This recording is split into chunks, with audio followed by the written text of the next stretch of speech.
और अब बात करते हैं हरियाणा के चुनाव नतीजे के बाद इंडिया गठबंधन के भीतर बदलते सियासी समीकरण की, क्योंकि अब गठबंधन के सहयोगी कांग्रेस को तेवर दिखा रहे हैं। चाहे समाजवादी पार्टी हो, आम आदमी पार्टी हो, नेशनल कॉन्फ्रेंस हो या उद्धव ठाकरे की शिवसेना, सब के सब कांग्रेस को गठबंधन धर्म पर नसीहतें दे रहे हैं।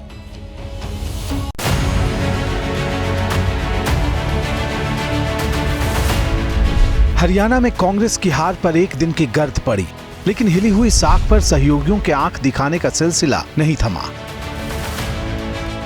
महाराष्ट्र चुनाव से पहले सबसे तगड़ा प्रहार किया उद्धव ठाकरे की शिवसेना ने।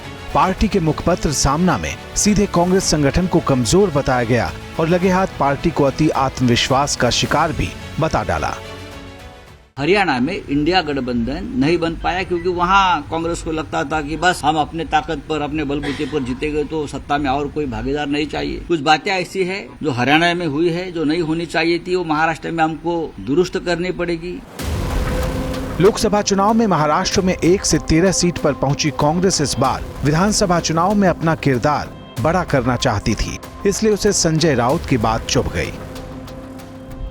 अब वो कौन से आधार पे लिखने का करके लिखा है हमें क्या पता। सार्वजनिक रूप में इस तरह से अलायंस को ये एलिगेशन नहीं लगा सकते। बिल्कुल आपत्ति है। चुनाव से पहले महाविकास आघाड़ी में मची इस तू-तू मैं-मैं पर बीजेपी चुटकी ले रही है। कालपर्यंत आम्ही एकत्रित आहोत म्हणणारे, हम साथ साथ है म्हणणारे, आज आता हम तुम्हारे है कौन कसे म्हणायला लागले।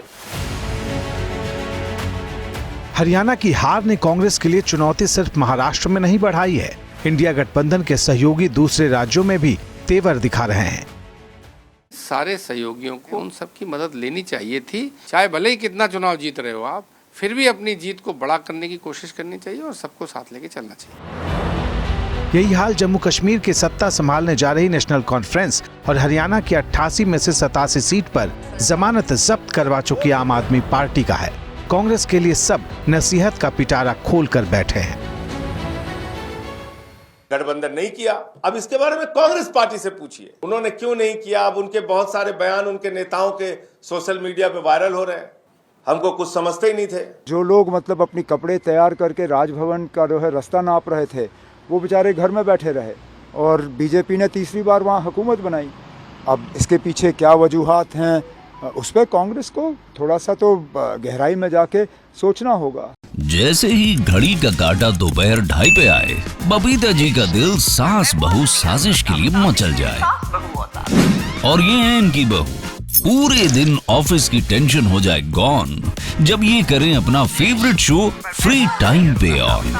इनकी तरह आप भी देखिए अपना फेवरेट शो अपने टाइम पर और डाउनलोड कीजिए एबीपी लाइव ऐप अपने स्मार्ट टीवी पर।